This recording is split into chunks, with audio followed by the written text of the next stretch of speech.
and welcome to the Book Bunch. My name is Sam. It is so great to have you guys here for another video. As always, I've done it again. I've bought more books. I feel like every other video on this channel is becoming a book haul, and I'm sorry about that because I'm sure there's other content you would like me to give you guys. But I do have an exciting next installment of Christian fantasy, or Christian-friendly fantasy, I should say, books coming this weekend. So hopefully you guys can hold on till then. But yes, I went to the Lifeline Bookfest twice in the last week and a bit, something like that, because they have them, I believe it's biannually, and I just couldn't resist. Some of the books were ridiculously cheap, like as little as $1. I think the most I spent on a book was maybe $4.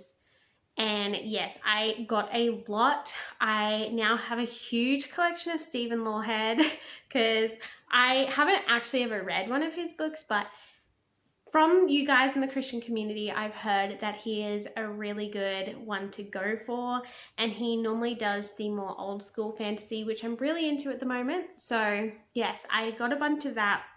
There's also people like Frank Peretti in there. There's some Francine Rivers that I found, which is so cool. And then a couple of other random ones here and there. So we are going to get into the video, and I hope you enjoy this book haul as always. But let me know in the comments below what other kinds of videos you'd like me to give you guys, because I would like to be making content that you guys enjoy. So let me know in the comments below, but let's get into this book haul. I think I will start with the ones that are Christian, or I believe a Christian fiction of some kind, and then we'll kind of go through the different genres from there.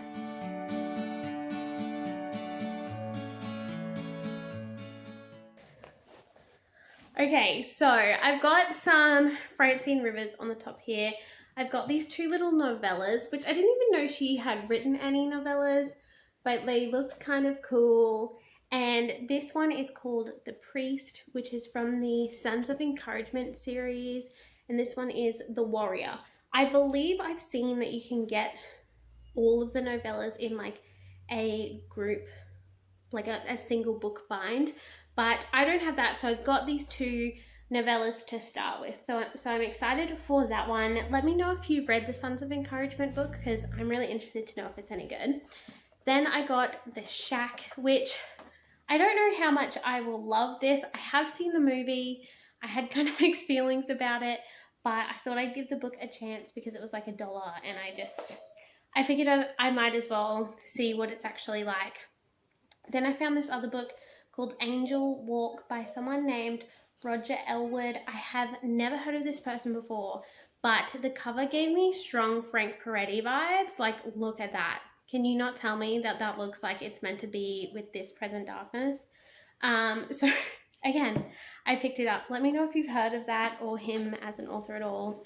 I also grabbed Alpha Centauri, and this sounds so interesting to me because Alpha Centauri is like one... My baby is breaking in. Hello! So I'm really excited about this one because Alpha Centauri is like a classic sci-fi thing, because it's I want to say a galaxy or a planet or something that is very similar to Earth according to scientists. And like in every other sci-fi book or movie, when people have to leave Earth, they always are trying to make it to Alpha Centauri. So I'm interested by that. But also, the only thing on the back is a review by the lady that wrote A Wrinkle in Time, which is a Christian fantasy. So I'm excited for this. This looks really beautiful. It did win a book award, so that's kind of cool as well. So we'll see. Let me know if you heard of it. I hadn't heard of it, but we'll see. Then we got Piercing the Darkness in the same edition as my This Present Darkness. This is obviously in a lot better shape than my other one is, but I thought I would get the whole series. I did pick up The Prophet a couple of weeks ago as well in the same edition. So yes, now I've finished the series, and this cost me $1.25, guys. That's crazy. That's crazy to me. I also grabbed Illusion, this one, and a couple of, there's 2 others in here as well. I actually got this off World of Books because I could not get a copy in Australia any other way that was anywhere within a reasonable price. So there is 3 books in this stack that aren't from the Bookfest. But yes, I got this. I got Illusion because I want to say it was Chantel Reads All Day. She did a review of this not too long ago and said it was really good, and it's a bit different to Frank's other stuff.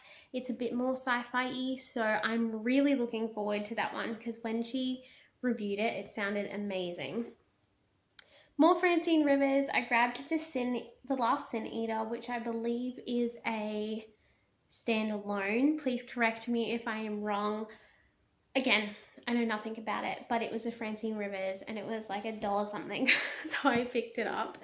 I also, guys, and I'm so sad I couldn't find the first book, but I got in like vintage editions, I got Mark of the Lion book 2 and 3. I do not have A Voice in the Wind. I need to get A Voice in the Wind because you guys keep harping on about this series and I trusted you with Redeeming Love and that was a hit. So I really want to read this series and know what all the hype is about, and I thought it was so cool that I got the vintage editions. These cost me $2.50 each, and oh my goodness, I can't even believe that I found them. Like, that is crazy. Then there is the Elijah Project, the complete series. So this must be a like bind of the 4 different stories. I know nothing about this.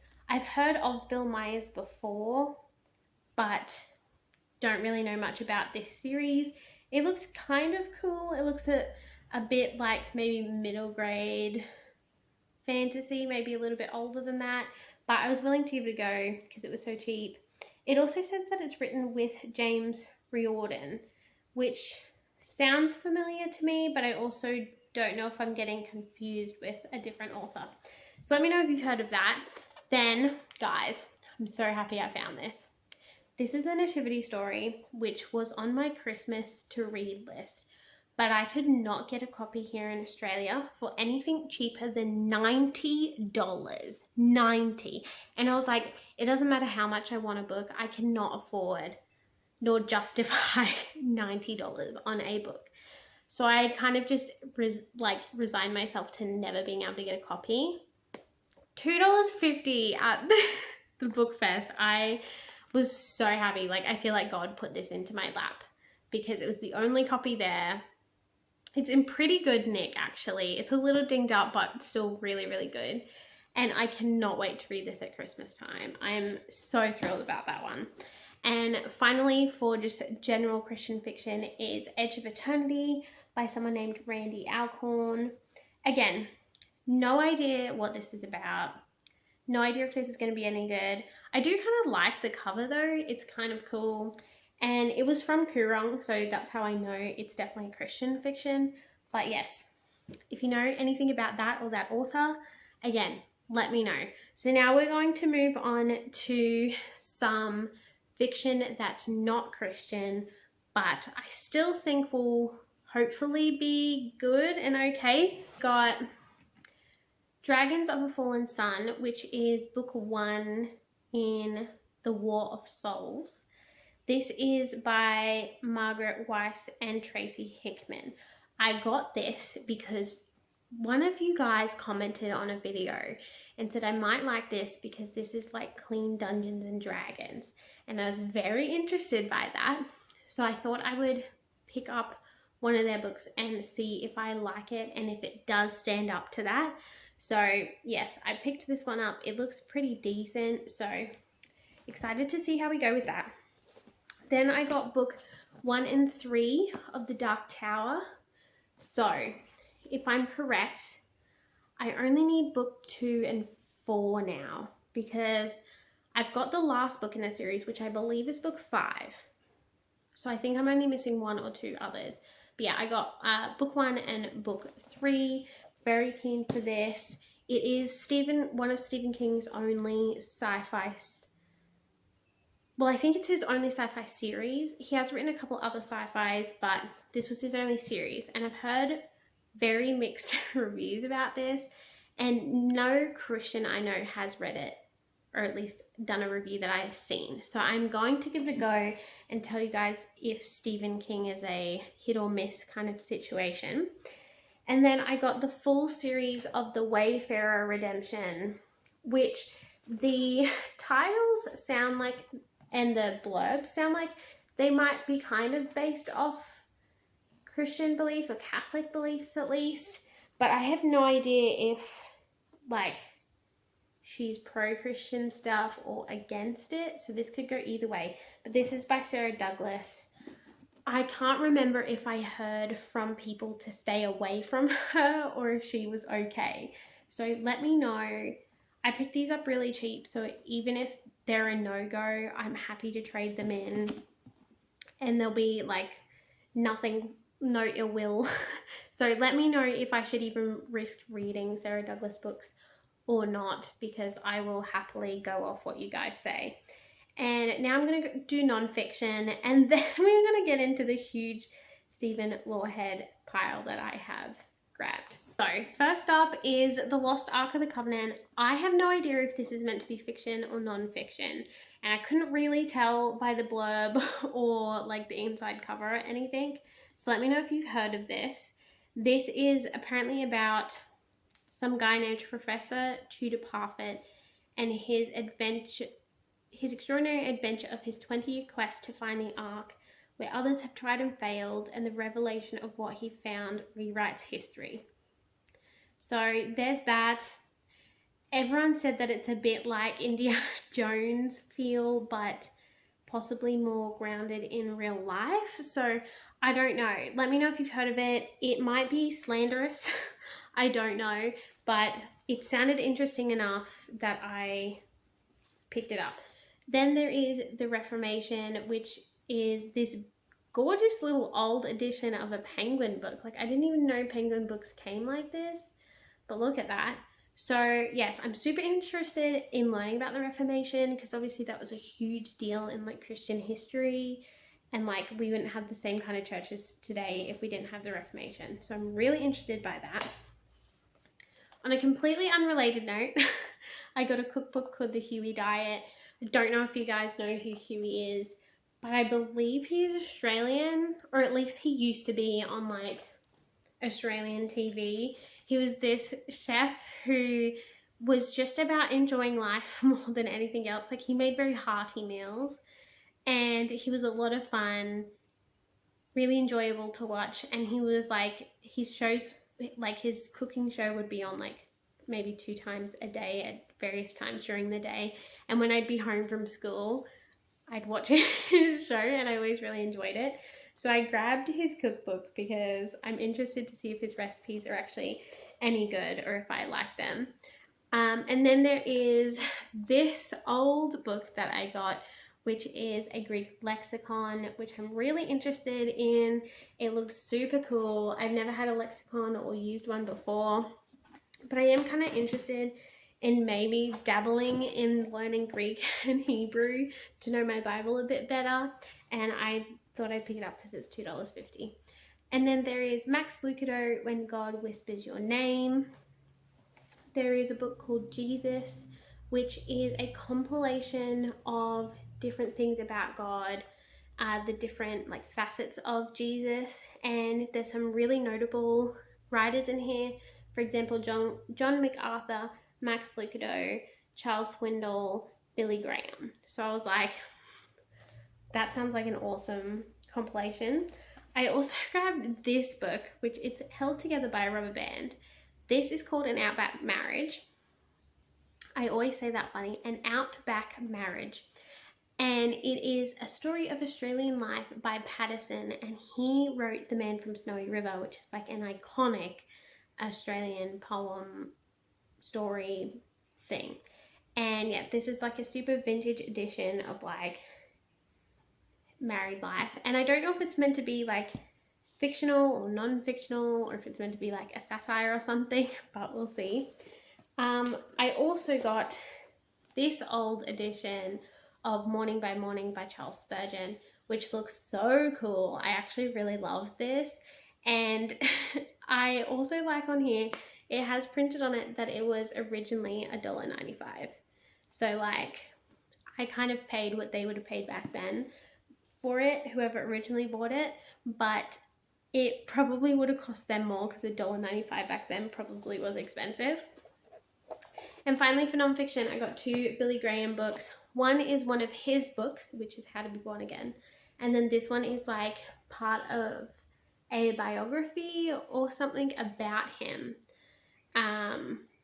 which is really cool because I love Billy Graham, loved like growing up around that kind of stuff, because his son, I think it was his son, came to our school once and like preached and stuff, and I remember that, and that was really cool. I think his name was Frank, maybe, or Will, I don't know, I'm getting confused now, but it was definitely one of the Graham boys. And yes, they came and spoke. So I'm very excited to actually read about Billy Graham because he was slightly before my time. Like, he was around when I was around, but I think I was a bit too young to really hear any of his stuff. So I'm interested to get into that now. And finally, we're going to get into all of the Stephen Lawhead stuff that I've got, because boy, did I get a lot. And you would think that that's because I love him as an author, but I've never actually read any of his work before. So I'm just hoping that all of these amazing reviews that I've gotten from you guys and the other booktubers and everything is correct, and he is great, and that he is good and somewhat Christian. So let's get into that. So some of these are a bit mismatched, but I thought I'd grab them while I could. So I got The Siege of Dome, which is book 2, I think it is, in the Empyrean series. Never heard of it. Thought I'd grab it. The like front cover looks kind of sci-fi-y, so I'm interested in that. That sounds really cool. Then I got another one out of order, The Endless Knot, which is book 3 of Song of Albion. Look at this cover though. Look how stunning that is. I love that like artwork. It is so cool. If anything, it's going to make me get into a book, it's going to be the artwork. Then I happened to get the full series, unfortunately not in the same size, but the full series of the Celtic Crusades. So that is exciting. Let me know if you've read that series of his before. And I got myself Hood, which is book 1 of King Raven. I know everyone raves about this one, so I grabbed that. And I grabbed the skin map as well, because you guys love this series. This is sci-fi. And these two were the other 2 that I got from World of Books. Then more Bookfest books is I got Merlin and Arthur from the, I've forgotten what it's called now, Pendragon Cycle series. I can't remember if I've also got the other 2 in this, or if they are ones I still have to get, but I will have to check my collection and see, because I don't think I do. I think I was tossing up between getting the first one, and then I decided not to get it yet. But now I have to. And then I got, in a box set for $1, his Dragon King trilogy, which is very old school, and I really love that. I love how old school this looks. So very excited for that. This is the book haul, guys. This is the Bookfest book haul. This was a long one, I know. Thank you for staying all the way to the end. Let me know what other books I should get, other recommendations you have. What books should I start with in this one that you'd love to see reviews from this pile, because I'm happy to start with those ones. And I will see you guys in the next video.